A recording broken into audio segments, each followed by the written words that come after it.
IVM.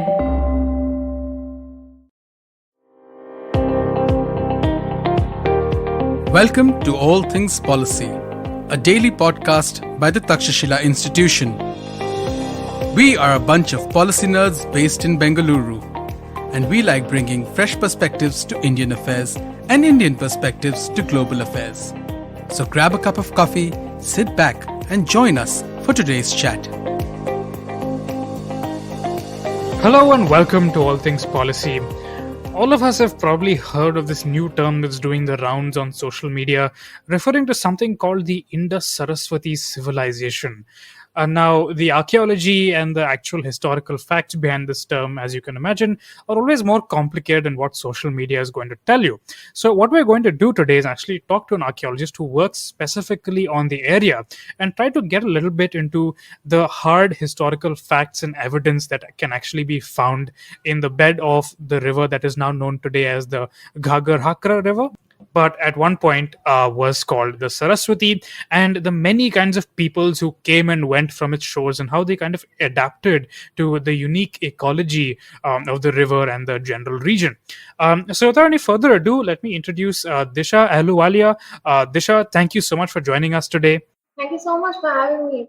So, Disha is an archaeologist, and she's currently working on a PhD thesis that specifically looks at human habitations in the Ghaggar-Hakra River Valley over the course of many, many centuries. Now, as you can imagine, this is a river that has been integral in many ways to two very distinct kind of material cultures, namely the urban civilization of the Harappans and also the painted grey ware of people who seem to have come to the region much later.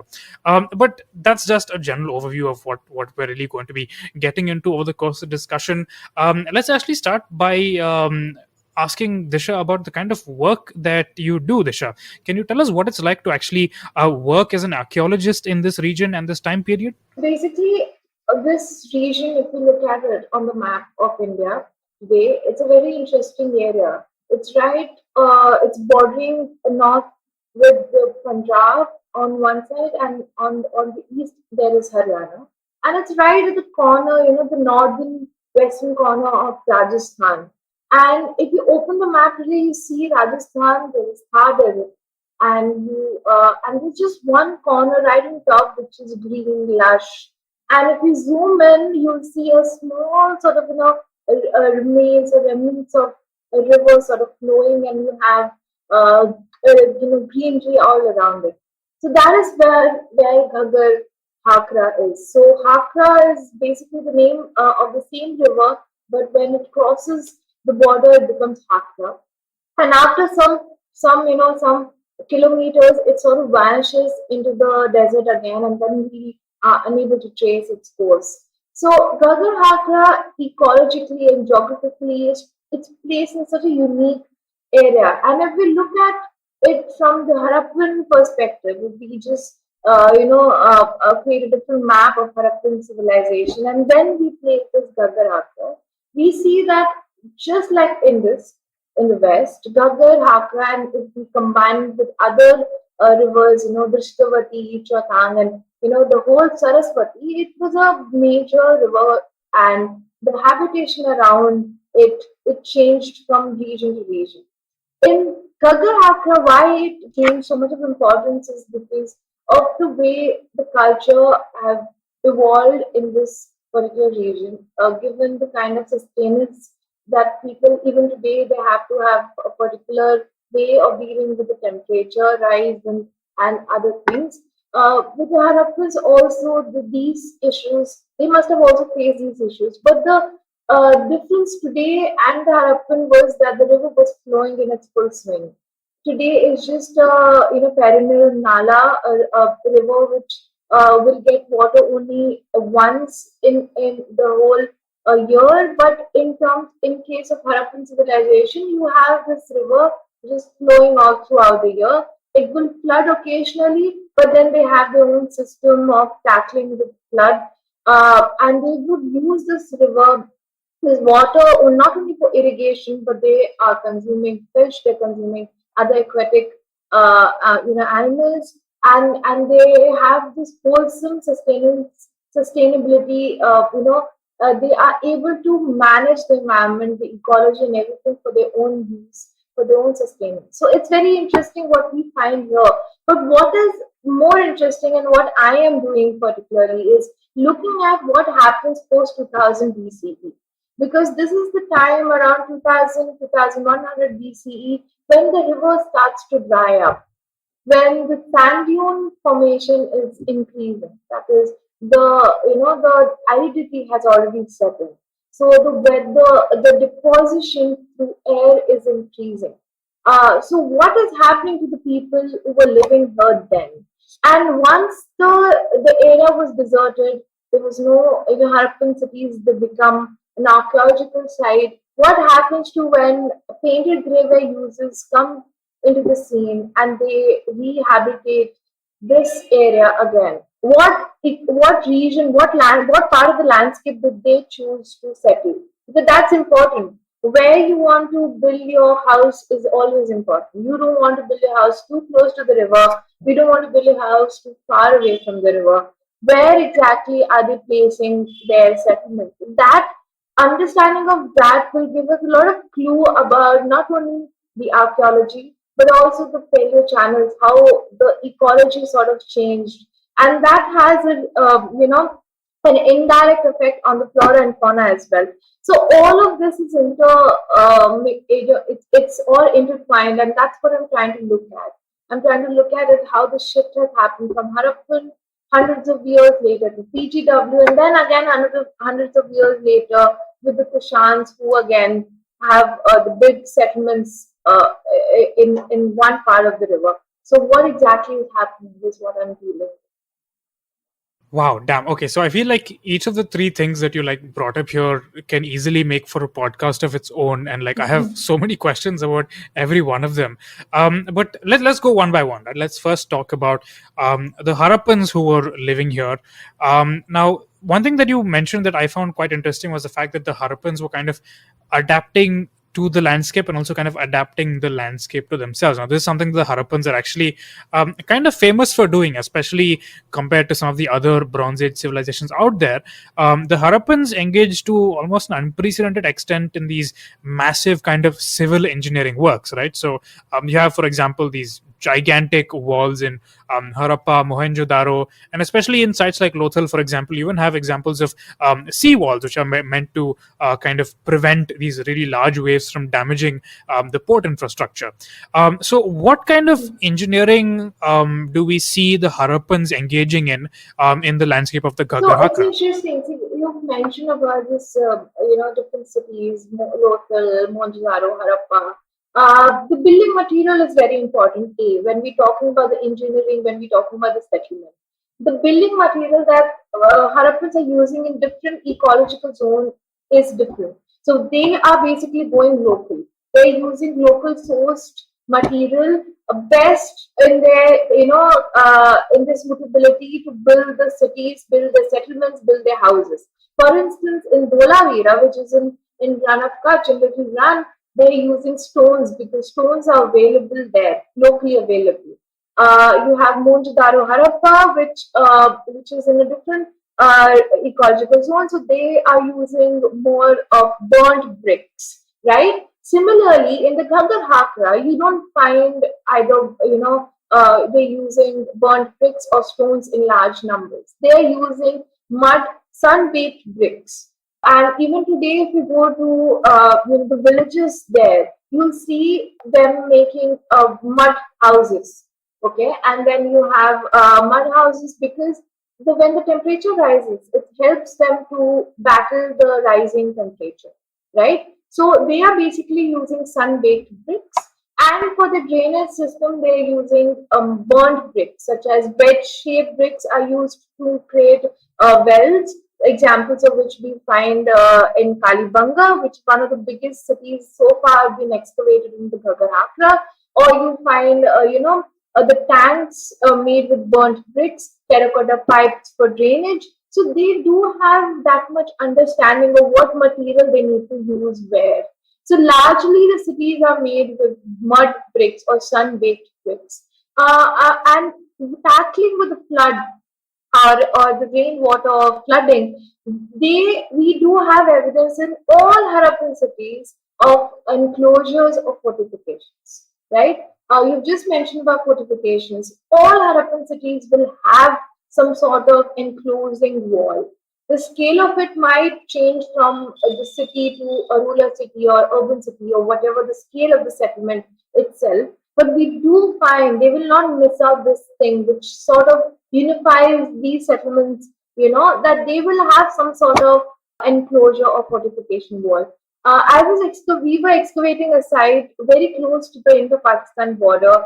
We started excavating in 2014 and we excavated till 2017. It's a site called Binjor, and the present name of the village is 4 MSR. It's about 3 kilometers east of the Indo-Pakistan border. There, I was fortunate enough to excavate the fortification, the trench where the fortification was. And very interestingly, I found a flood deposit just on the edge of the fortification. And initially, I was unable to identify it.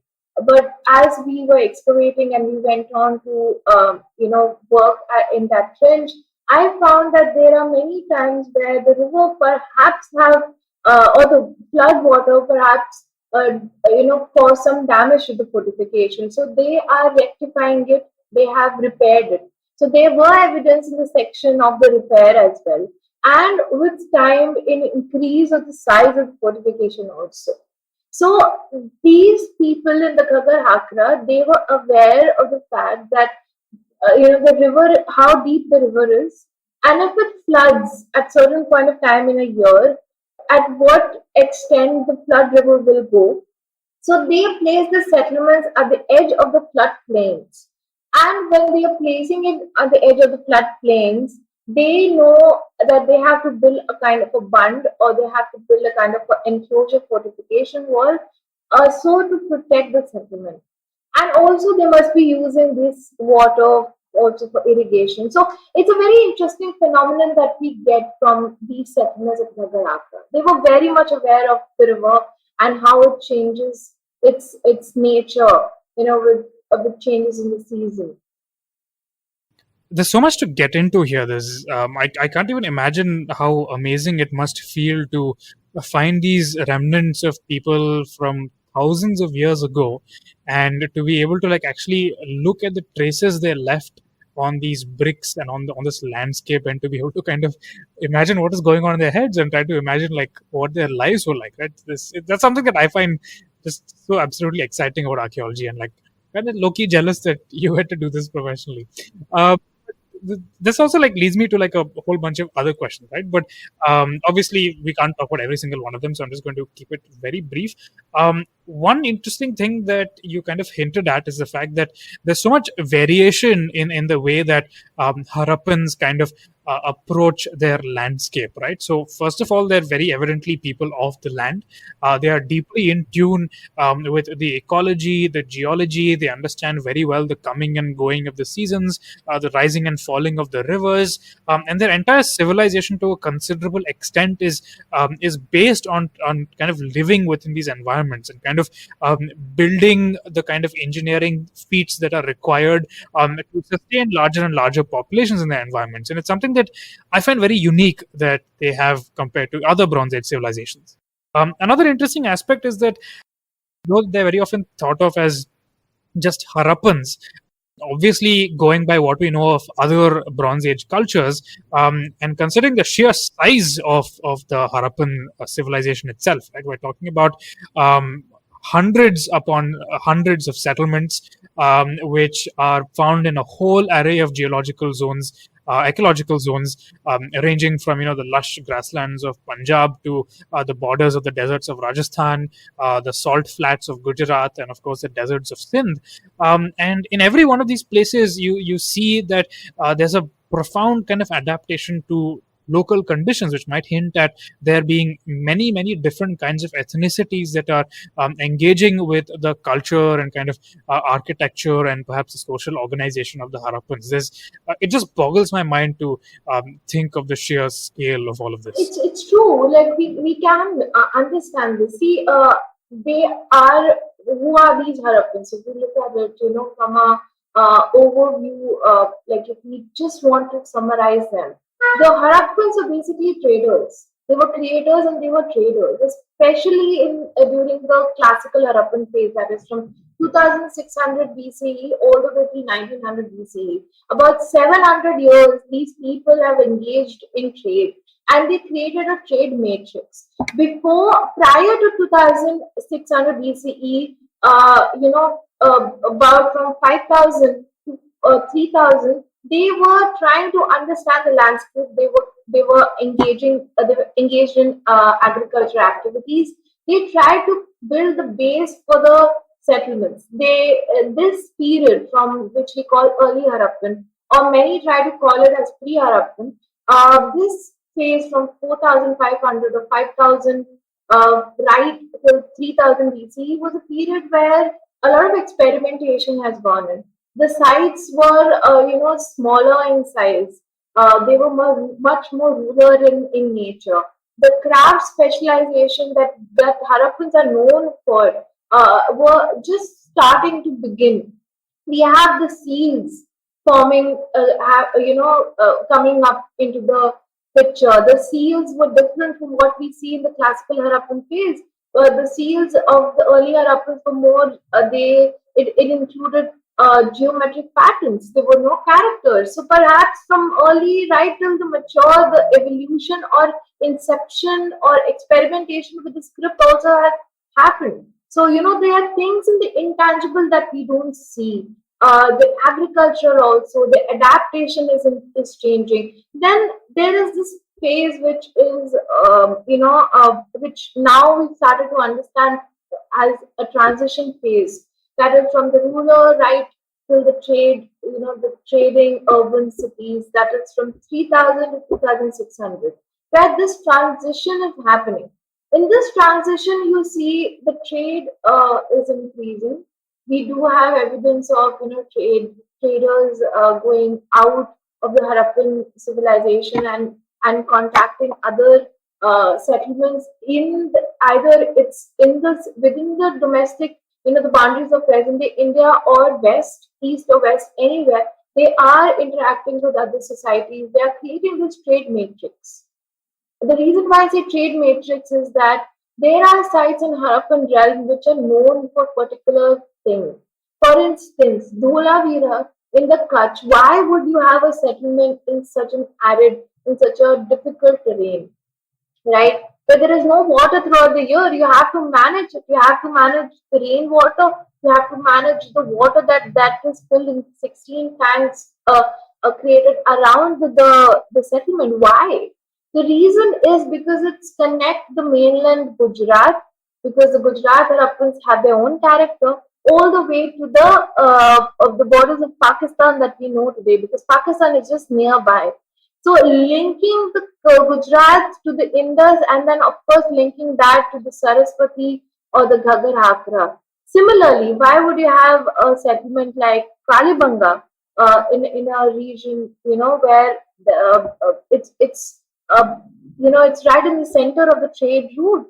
Okay, so these things are very important. We do find these evidence, and this unifying characters that we often talk about or we read in our school books or our college books, they basically are given a very different shape around this time, around this classical Harappan phase. So it makes me question that were these unifying characteristics were the result of the trade or vice versa, because the urban character was given to the Harappan civilization only because the economy was strengthened and they were producing it. For instance, at Khambhat, they were producing the beads. The beads we find all across the West. We find in Central Asia, we find in Mesopotamia, we find in other places. They were even exporting copper implements. So copper is coming from Khepri in Rajasthan or other places. The gold is coming perhaps from south. So how is all this managed? You cannot manage unless and until you have a centralized system. Some system which creates a central thing. And I think when we look at Harappan, we have to look at the present condition of our country. We are so diverse from north to south, but there is this central power which makes it, as gives us a unifying character. For instance, our passports says we are Indians, but our definition of being Indian changes, right? So I think similar is the case with Harappans, and a lot is lost in the intangible. What we have left is the refused material, the material that is left behind, by these people, and we are trying to make sense from this just few percent of what is encompass the entire, or the 100%. It is just 1 or 2% of what is left behind. Yeah, it's a fraction of a fraction of a fraction of everything the Harappans ever actually got up to. And just thinking about the stories of the people that were involved in all the settlements is so exciting, even though we have so little to like actually go on. Like, what was the life of a Harappan who was perhaps moving from Mohenjo-daro to Dholavira? Like he's moving from a land of agrarian plenty with running water and so on, to a land where there is almost no water available, where you cannot even get your hands on water unless it happens to rain. What about the lives of Harappans who travel to Mesopotamia, for example? We know in various courts in what present day northern Iraq, that there were interpreters of the Meluhan language, probably referring to Iraqis or Mesopotamians at the time, who had actually learned the language of the Indus people and interacted with people from the Indus region. And I think there's also like examples of seals which show Harappan ships. And there's this very interesting little detail where there's a couple of birds on each side of the ship, and these birds were probably used to kind of determine the direction of land as they were sailing along the Persian Gulf. Like, how do they come up with this? How do these kind of practices evolve? How do they spread across these regions? How do all these diverse kind of settlements and peoples agree on a common framework for trade and interaction? And how is it that these traces of material culture are able to spread across such a wide area? They must have had some kinds of sophisticated financial systems. You need an understanding of credit. You need to have people who are able to translate across different kinds of languages. You need to have some kind of a commonly accepted system of value, perhaps currency, perhaps much more likely some kind of barter system. There's so much that we just don't know. Like you said, Disha, it's really a percentage of a percentage, a fraction of a fraction. But even what we do know is so absolutely Yeah, fascinating. it's very interesting, to understand these things, and to just highlight these small things. Like recently, there was a site in Gujarat and Kutch, which after lipid analysis in Kotlabadi, the lipid analysis of a pottery suggested that they were manufacturing cheese. So cheese was in use at that point of time. What we know today, see, the in 100 years, archaeology has evolved, right? We have gone through partition, then we had to again understand our past, as a newly formed country, now called India. We had to now go back and retrace or recreate our history, and we have gone through so much of changes technologically also. So things that earlier excavations could not tell us, now we are trying to understand with the help of science. So it's going to take more time to understand completely. But I am sure that Harappan archaeology is a separate genre in its true sense, and there are archaeologists who are doing fascinating work today, and we try to understand the characters of each settlement in its own right. And I hope that in couple of years we'll get more clarity about it. We get more understanding about how the inception of this trade matrix came about. But what I know, or what we can understand so far from the given information that we have, is that it was a gradual process. Nothing was radical. Nothing happened overnight. It was a gradual process, and we do see a few characters, a few things, few markers traveling from one phase of Harappan civilization to another. And that's the reason why it's called Harappan city, or Harappan settlement, or Harappan culture.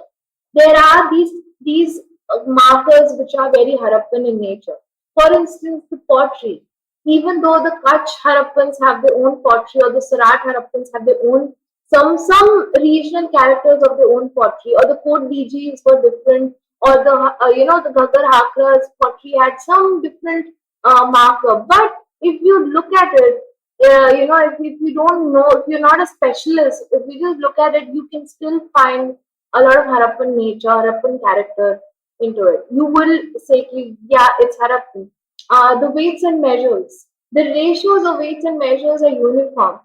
That's what makes us identify Harappan cities, Harappan settlements. The brick size. The size might differ, but they have to fall into a same ratio. 1:2:4, or 1:2:3. They have to fall into one ratio.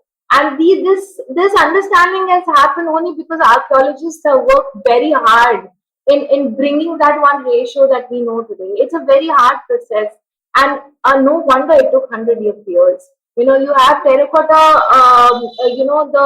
the lumps that we call terracotta balls or terracotta cakes that are marker of Harappan cities. You go for exploration, and if you see a terracotta cake, you know that's Harappan city. It's a Harappan settlement. So it took us about 100 years to come up to this understanding, to at least differentiate between the Harappan culture, and then when these cultures come together, create a Harappan civilization. Now we have started to answer difficult questions. For instance, environmental studies were not done in the way it's been done today. So we are trying to understand or join hands with scientists and try to understand the past environment. We are trying to understand how the flora and fauna changed with each phases of Harappan civilization, right? And we are finding evidence in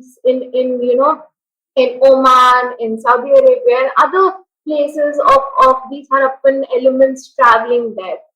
And the reason why these sites are spread over a vast area is because they need settlements in different zones so that the manufactured product or the raw material can travel over a long distance.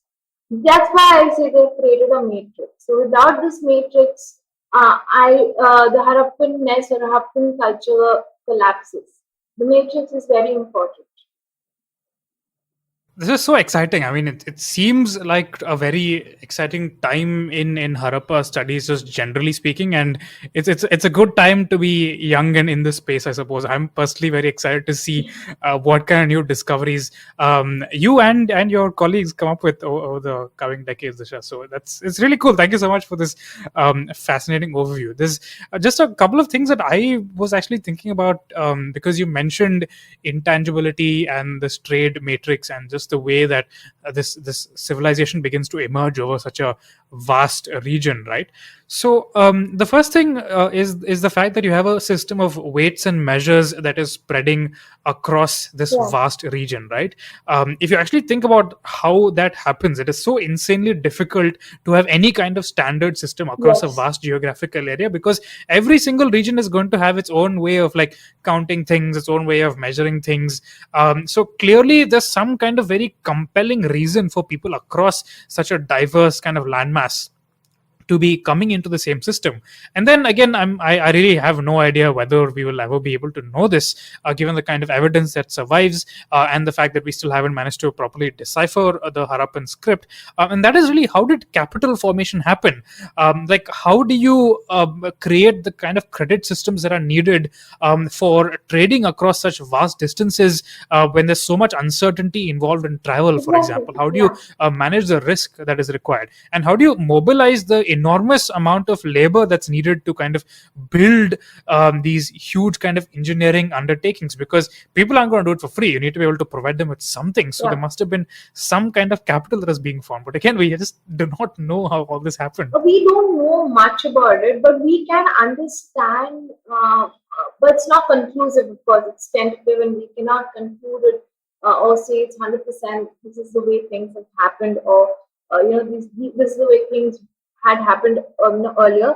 We can't say with certainty, but what we can understand, as you mentioned, few points here. You mentioned that it's difficult to have a standardized weights and measure or a standardized system to spread over a vast area. And Harappans are spread over vast area, right from Makran coast to Uttar Pradesh, from north right till Daimabad in Maharashtra. So it's spread over a vast area. It's difficult, which now calls for an understanding or brings up this question: was there a centralized power? And if there was a centralized power, was this there were multiple zones, or was this just one centralized power like we have in a present country, like in Delhi, you have a central government, and then there are other constituencies. What was the system like? We might not able to understand this because, of course, the intangible does not survive. But what you do understand that there has to be some sort of hierarchy. There have to be. I mean, sure, but the really interesting thing is that compared to the archaeological profile of other Bronze Age cities, Yeah. where you very often have these gigantic kind of palaces Palaces, and exactly. monuments and these tombs that are built for royals that have the kind of riches that their average subject simply could never even have imagined of.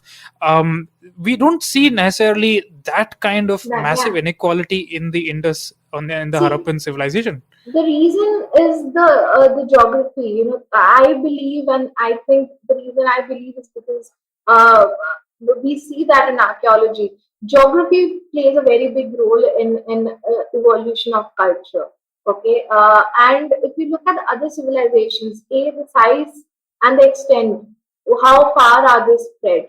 It's very important. B, what was their produce like? Were they producing certain commodities, crafts, or anything, production in terms of agriculture or no?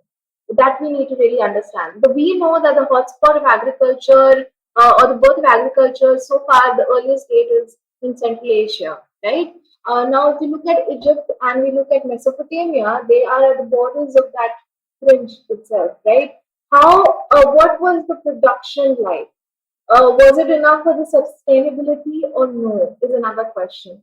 Here in the subcontinent, since it's include the Harappan lands include different ecologies, we know that the people have already they're used to adapting different environmental conditions, and the production is also different, right? So if you club them together and make them in one unit under one a unifying system, and then you use that produce in terms of other things. That's where the surplus will help you in creating a good economic standard. The reason why we don't have palaces or we don't have the system of rulers or that inequality is because I don't think there was a need for it. And we do see that for a longer period till the rise of margin feathers. Even the rise of margin feathers also, we don't see a large inequality happening. We know that even the rise of Janpadas was also because of the trade. Also because there was a need for the centralized system, the trade always played a very important role. The river systems always played a very important role. So perhaps there was no need of having, palaces, or there was no need of creating that sort of social structure. Even if that social structure existed, we don't know yet. Even if that existed, that would be in a small pocket. But we do not see, clash or anything so far between even smaller cities like Mohenjo-daro or Harappa happening. What we see is a very different situation. Another thing is the lack of weaponry from the Harappan cities. So far, we only find offensive weapons such as used for agriculture or used for other utility, but not per se for fighting wars or waging wars. We don't find that, which sort of brings us to a question whether or not Harappans were just traders of providing things to the rest of the world. The reason why I say this is because we do find evidence of Harappan in other civilizations. So here's the thing, Disha. Like, what I find interesting is that you use the term the Harappans providing to the rest of the world. But I mean, if you look at the sheer population and size of the Harappans, one can very well say the Harappans are the Yeah, world, and the rest of the world are really the exceptions. exactly. That's what That the one could understand, because see the different produce that they are providing. We know in Gujarat even today. Let's just say, take Gujarat as one example. Gujarat even today, the production is because of artificial irrigation. But if you push the timeline thousands of years ago, the production was not as one would expect from Punjab or Haryana, right? So they mastered in craft. The Kutch is known even today for the crafts. The Kutch dress and the paintings on the pottery and the production is known even today. It's known worldwide for that particular handicraft sort of the produce which is spread, which we can now sell it all over the world. The place Khambad near Lothal and Gulf of Cambay, there's evidence of lapidary, going on for about 5,000 years even today. So they, because the agate is right there, they can use agate in creating beads, which were spread all exported all across different parts of the old world. So you see that happening. The reason why we say this, and this is a question we ask, it's not what I'm saying is conclusive. These are some of the research questions we often ask. That, for instance, we are, exporting a lot of Harappan produce, or we are even exporting the local produce from the non-Harappan Chalcolithic settlements. But what are we bringing back? But we do, because we don't find anything in return, like any foreign material in most of the excavation, except a few examples like in Lothal, the Persian Seal, or some other things. Very less, very less. So how is the system of barter if we're not bringing anything in return? You know. So these are the questions we're still battling, and someone recently asked me that, do we really see that Harappans were exporting because they are not bringing anything in return? The simple explanation to that is because see the big cities and how much do we excavate? It takes time to excavate the whole expanse even of a site which is about 300 by 200 meters. Okay, it takes time. Dholavira took about a decade to fully, for it to excavate in such a large extent, and it's the only Harappan site which was excavated continuously for a decade. Even now, we have a lot of evidence, a lot of area which is unexcavated. So both those are also things which are sort of blocking our holistic understanding of the Harappan civilization. So, I mean, once again, there's a whole bunch of things that we can potentially Yeah. get into, but we're already almost half an hour or more than half an hour into our recording, and we haven't even talked about what else is happening with the Ghaggar-Hakra river valley. So, just broadly, just a couple of parting thoughts about the Indus civilization. I find it very interesting that you mentioned that they had no need necessarily for the kind of social inequality, the kind of monarchical absolutism that you see in other Bronze Age cultures, right? I mean, especially if you look at Egypt, for example, there's the sheer kind of influence that the pharaohs had, the depth to which this god king idea permeated every single institution, and just the entire way the economy operated is almost reminiscent of totalitarianism. And yet, when we think about Bronze Age, when you think about the Bronze Age, when you think about the origins of human civilization, we always think about kings and war and these massive sprawling palaces and like people being killed and buried in tombs. But that ignores by far the largest of all Bronze Age civilizations, where we have evidence of a relatively egalitarian society, where there isn't really very strong evidence of monarchical rule, that seems to have been, like, especially at least in its mature phase, fairly peaceful and nowhere near as warlike as, for example, contemporary Mesopotamia. All of these together, right, all of them really make you think about whether the structure of the human civilization that we have now, where we have centralized states, power very often, especially across many democracies today, power being concentrated in the hands of a single person, inequality getting absolutely out of hand, makes you wonder if these are really integral to human civilization as it is. And like perhaps there are so many examples within our past of like more interesting and more egalitarian and perhaps more peaceful ways just generally to organize a human society.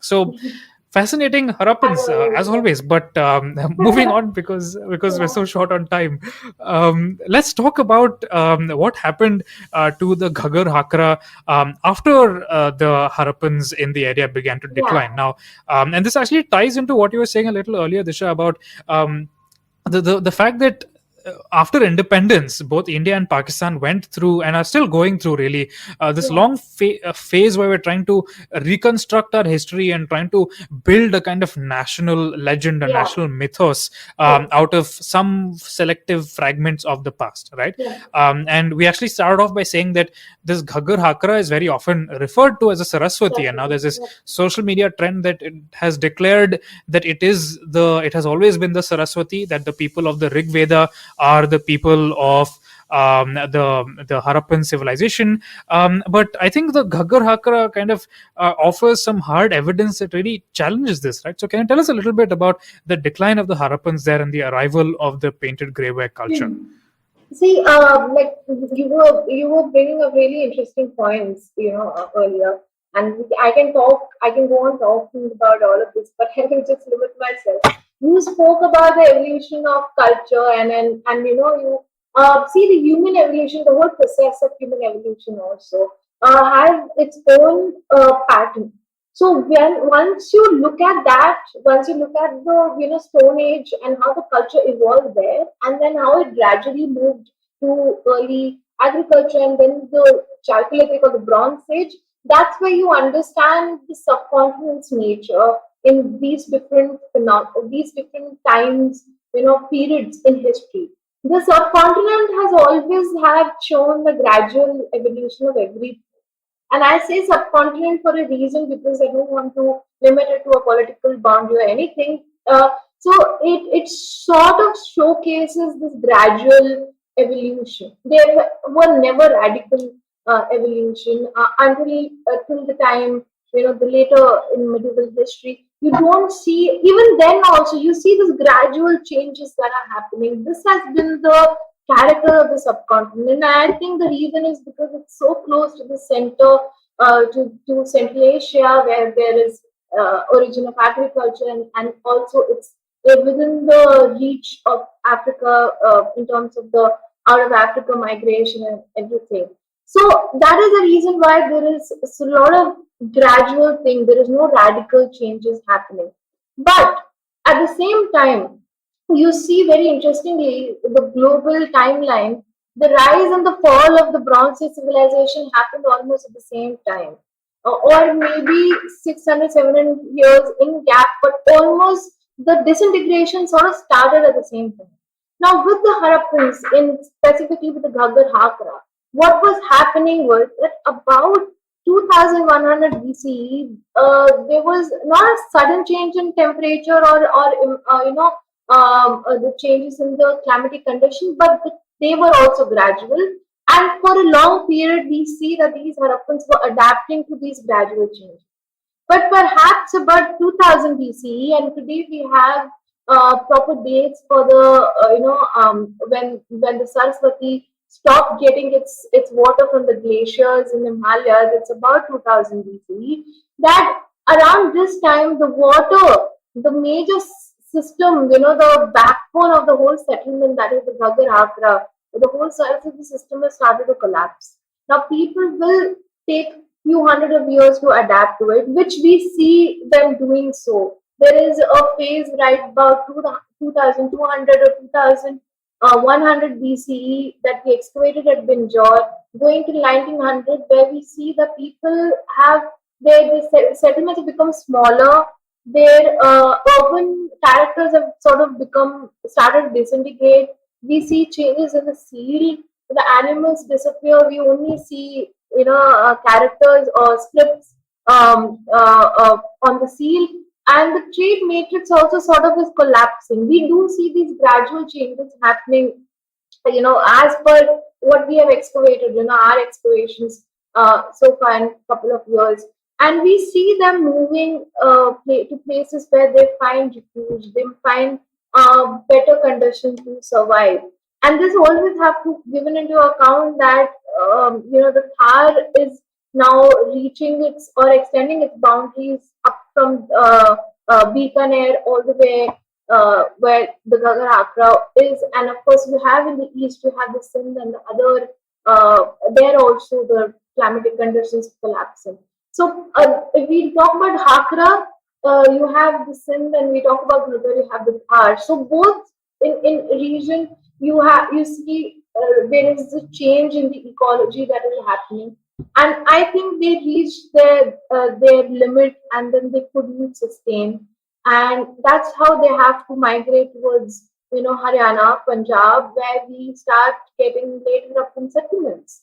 When I say later up in settlements, we do find, like I've mentioned about this whole Ghaggar-Hakra belt, right? And this is now divided into two districts.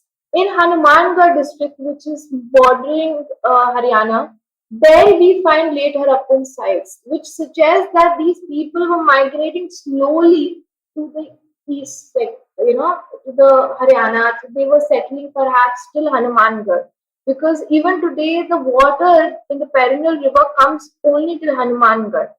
Unless there is this heavy rainfall, then only the water will go all the way to Pakistan. But the water will is restricted even today to Hanumangarh region. So there we find Harappan, late Harappan settlements, and then the number of late Harappan settlements increases as you go closer to Yamuna. Having said that, I also feel that the people from one part of this Ghaggar-Hakra were also going towards Indus. So not the entire chunk moved eastward. There have to be multi-regional migration or multi-directional migration happening. We only know so far for the eastern migration because we have a lot of late Harappan settlements, and late Harappans are known for that thing. The reason we say late Harappan is because they still carry the Harappan characteristics but are showing a de-urbanized phenomena. We might not find that in other places, such as in the Indus. We might start finding some other, they changing, giving up their whole Harappan character or adapting more regional. We don't know that. In with the Ghaggar-Hakra, about 2000 BC, all these changes are happening, and we see that in cultural material. But what is interesting is that about 900 BCE, about 1,000 or 1100 years later, you have other settlers with this amazing pottery called the painted graveware coming to the scene, and they are settling there in that region. But they choose to settle a different location and not settle on the Harappan cities, which now I know the reason is because of a lot of siltation and a lot of other phenomena that are happening. And these people lived there for almost 100, 500, 600 or 700 years, till they again deserted this region. Why they deserted the region? Again, I might not know now because it takes time. But what is interesting is to see that the area for 1100 years were completely barren. It completely disappeared, and it was not hospitable perhaps for people to come and settle. And the concentration of settlers were more towards Yamuna because there's water, or towards Ganga perhaps. Or in the east you have, in the west you have Indus and other river systems in Punjab, but not this particular zone. Why did PGW people settle here is the question, and there were a lot of debates. People linked them to Aryans in early 50s and said that this was the migratory route for the Aryans coming towards India or coming, reaching the Ganga. So that's why there are these settlements. But the dates from my excavations and the dates that from recent excavation shows that they are much later in the whole PGW chronology. They are a little later, about 200, 300 years later than the earliest PGW site. So I think that notion is also debunked now. We need to now work towards understanding that culture period, and that's where I am more focused on with my study. This whole thing is just so full of enigmas and so full of like just brain ticklers, really. Like I'm just imagining, for example, what was the life of like a Harappan family in the Ghaggar-Hakra, like as the river began to slowly dry up, right. Initially, it won't have been too much of a change, but then within the lifetime of like a single person and her children and her grandchildren, it would have been totally different, and Yes, perhaps you would have had families talking about moving out. There would have been like arguments about like where to go, divisions of like possessions, people moving to different places, searching for places to settle down. And this is something that's actually happening all across this vast trading matrix that you talked about yes, earlier, right, Disha? So I mean, again, the parallels to the present day are very striking to me, because we saw a situation early in the pandemic, when, for example, China was under lockdown, and the entirety of global supply and manufacturing chains were just thrown totally out of whack. yes. Now, imagine this happening in the Bronze Age, where you have like multiple nations, like stretching all the way from Greece through Anatolia, through the Levant, through Egypt, through Mesopotamia, southern Iran, all the way Hmm. into the Harappan region, which are all kind of interconnected.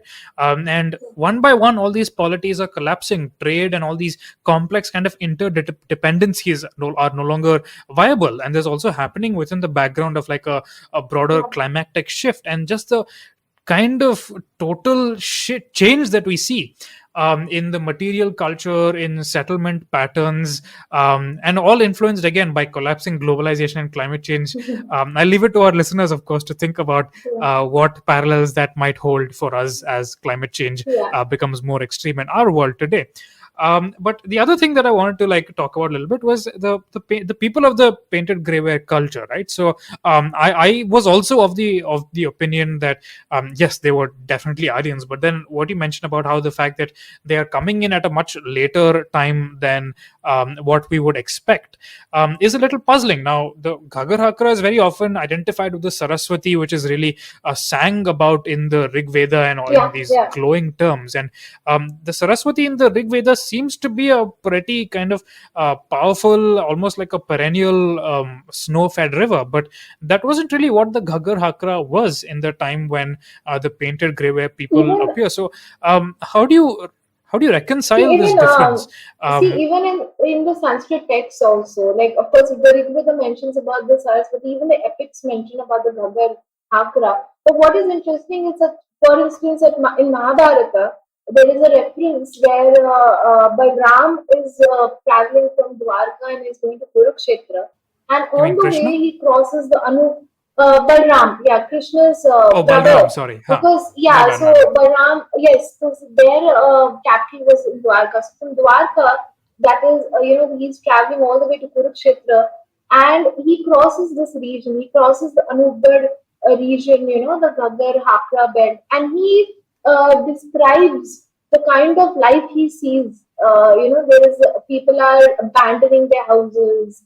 You don't find much population there in that region, and there is kind Hmm. of sparsely populated region. It's a barren land. Har jagah, you just find sand everywhere. That's what's mentioned in the Mahabharata also. There's this reference.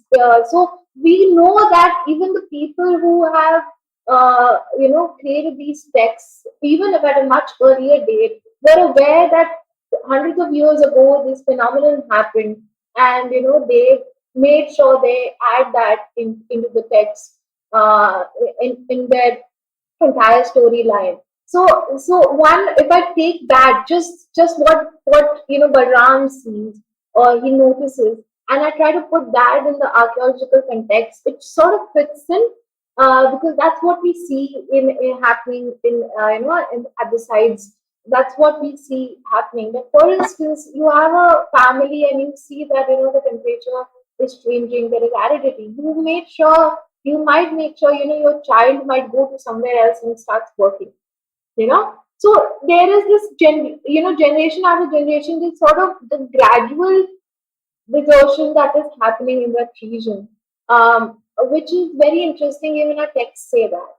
Now coming to PGW and Aryan controversy, there was a time in 1950s where Professor B.B. Lal, who christened the name painted grey ware, and who's the one who started this whole communication, the chain of communication. He was the one who, after his excavation of Hastinapur, said that the painted grey ware people were the Aryans that we see in our texts. But later, this whole the thing that he said got into our textbooks. But what he changed after a few decades of research did not appear in our textbook.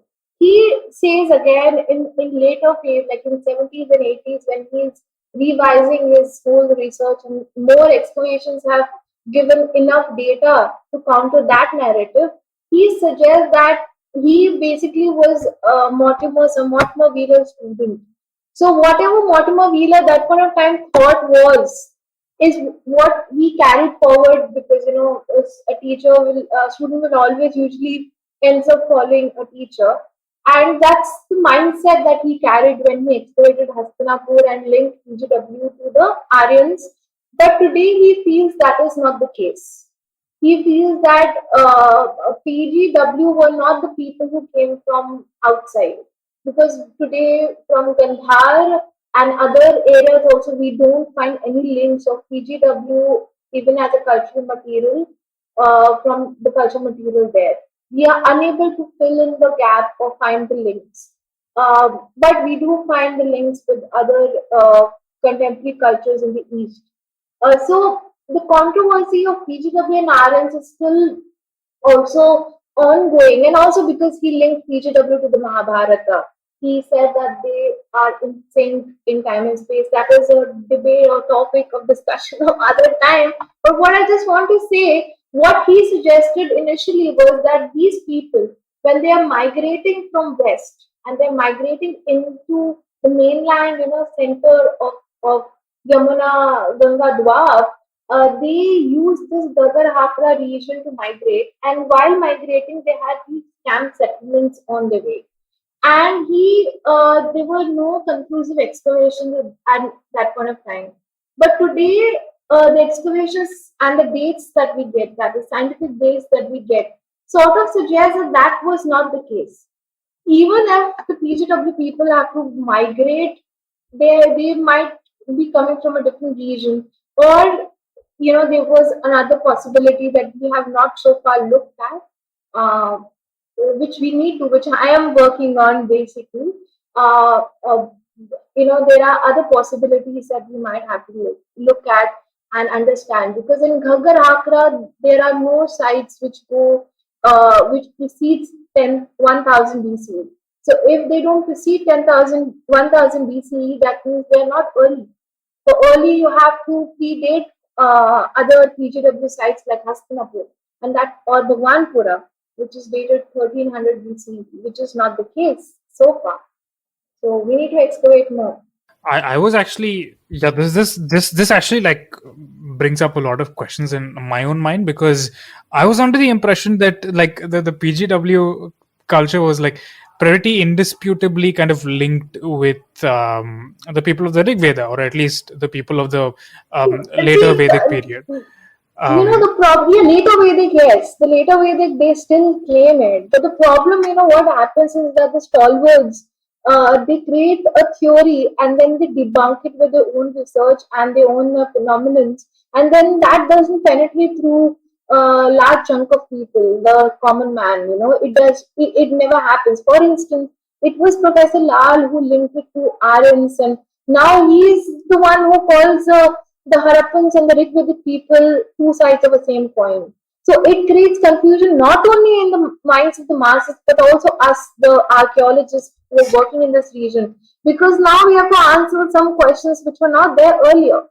So it sort of creates a lot of confusion. But what I think that we, as community, archaeologists, we try to still focus on the facts, and we still try to focus on excavating and getting more information from the data. Then to get into all of that. As of now, I mean, yeah.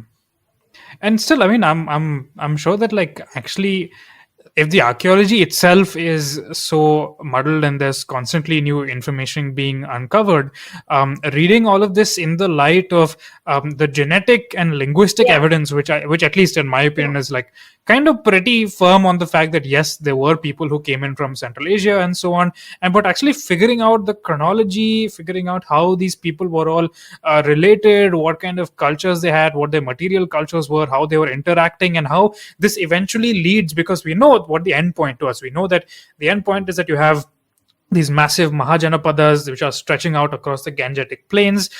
We know that there are some forms of like social and economic inequality that eventually lead to these revolutionary questions being asked that lead to the rise of these big religions like Buddhism and Jainism and the first emergence of the first Gangetic empires.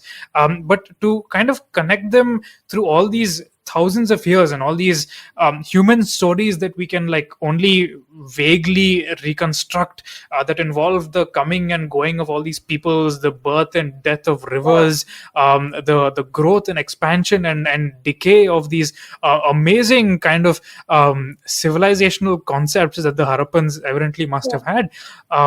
It just leaves me in awe, just the sheer scale of all of it. What a fascinating conversation. Yeah, DNA studies have given really good results so far, but we have now evidence from Rakhigarhi, which is amazing because the genome sequencing is impossible in sort of the climatic condition that we live in. It's very impossible. It's impossible to get DNA samples. So Rakhigarhi samples suggest that the people living in Rakhigarhi were indigenous, which now brings up a new side of the whole migration. Of course, the migration is happening. The world is, the cultures evolved because of migrations. Without migrations, there is nothing. Migrations are important and they are happening at all point in time in history, even today. But how, like when we talk about ethnicity, we need to understand whether it is, one group, multiple group, or was it the two-way migration that has resulted in culture. That particular part is still not clear. Of course, linguists have given enough evidence for us to understand it, but archaeology, when clubbed with linguistics and DNA, sort of will give you a very complex a picture even then, because archaeology will say something else. But I hope with time all this is going to be clubbed and we'll have a much more a clear picture about what is happening in the northwestern part of India and the subcontinent. Amazing.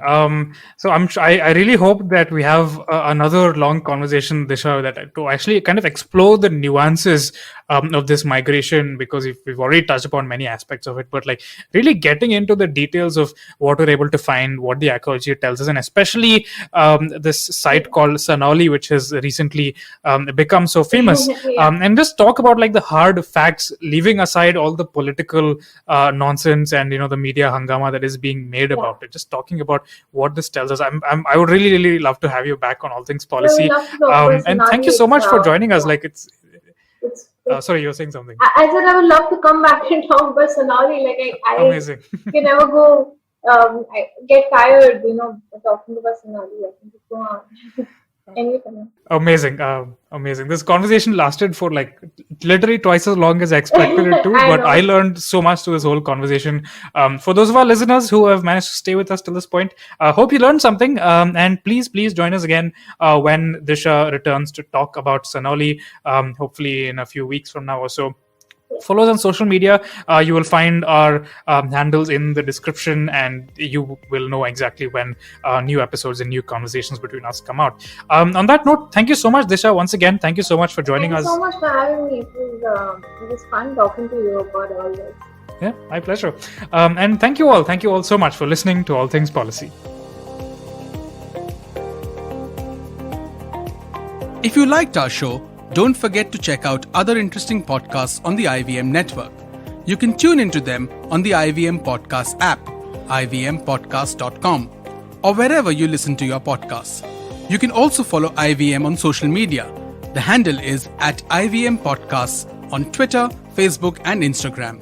And hey, If you'd like to dive into Takshashila's research on technology, strategy, and economic affairs, check us out at our Twitter handle at takshashila_inst or our website takshashila.org.in. I hope you enjoyed that show. If you aren't following us on social media, please do. We're IVM Podcasts on Twitter, Facebook, and Instagram. I'd like to thank the sponsors on the network this week, Cred and Sia. Thank you so much for making this possible. We've had an amazing week on the network. Do check out The Note with Mahrukh Inayat. She speaks to Prabhat Kumar, the man leading child protection at one of India's leading NGOs, Save the Children. On The Habit Coach, Ashton was joined by Rajat Mittal Shah to talk about some superfoods in Ayurveda like turmeric and ashwagandha. On Paisa Vaisa, host Anupam Gupta has a digital gold special in 2 parts, one with Ashraf Rizvi, founder and CEO of Digital Swiss Gold and Gilded, and one with Deepak Abbott, co-founder of India Gold. Listen to the first part of the Father's Day special of Agla Station Adulthood with Natasha and her father, Dr. Vipul Roy Rathod. You should also check out Cyrus Says' episode with Mukul Chadda. He talks about upcoming shows Sunflower and Sherni. Our Kannada podcast, Thale Artist, celebrates 100 episodes, and we had a reunion of hosts Pawan, Ganesh, and Surya who shared their favorite moments from the past. Shiva Mehta is back with the second season of Smile India. The show is available in both English and Hindi. On this episode, she talks about the conversion from bag teas to bagless ones and how we should ditch the plastic and have a great tea experience. And with that, I hope to see you again next week. Working Monday to Friday glued to your chair making you feel dull? Worry not. Get your 5-minute weekly dose of travel around the world with Postcards from Nowhere. Join me every Thursday as I explore the strange, obscure, and fascinating parts of the world and bring out facets of travel you may not have thought of before. You can find us on the IVM Podcast app, website, or wherever you get your podcast from.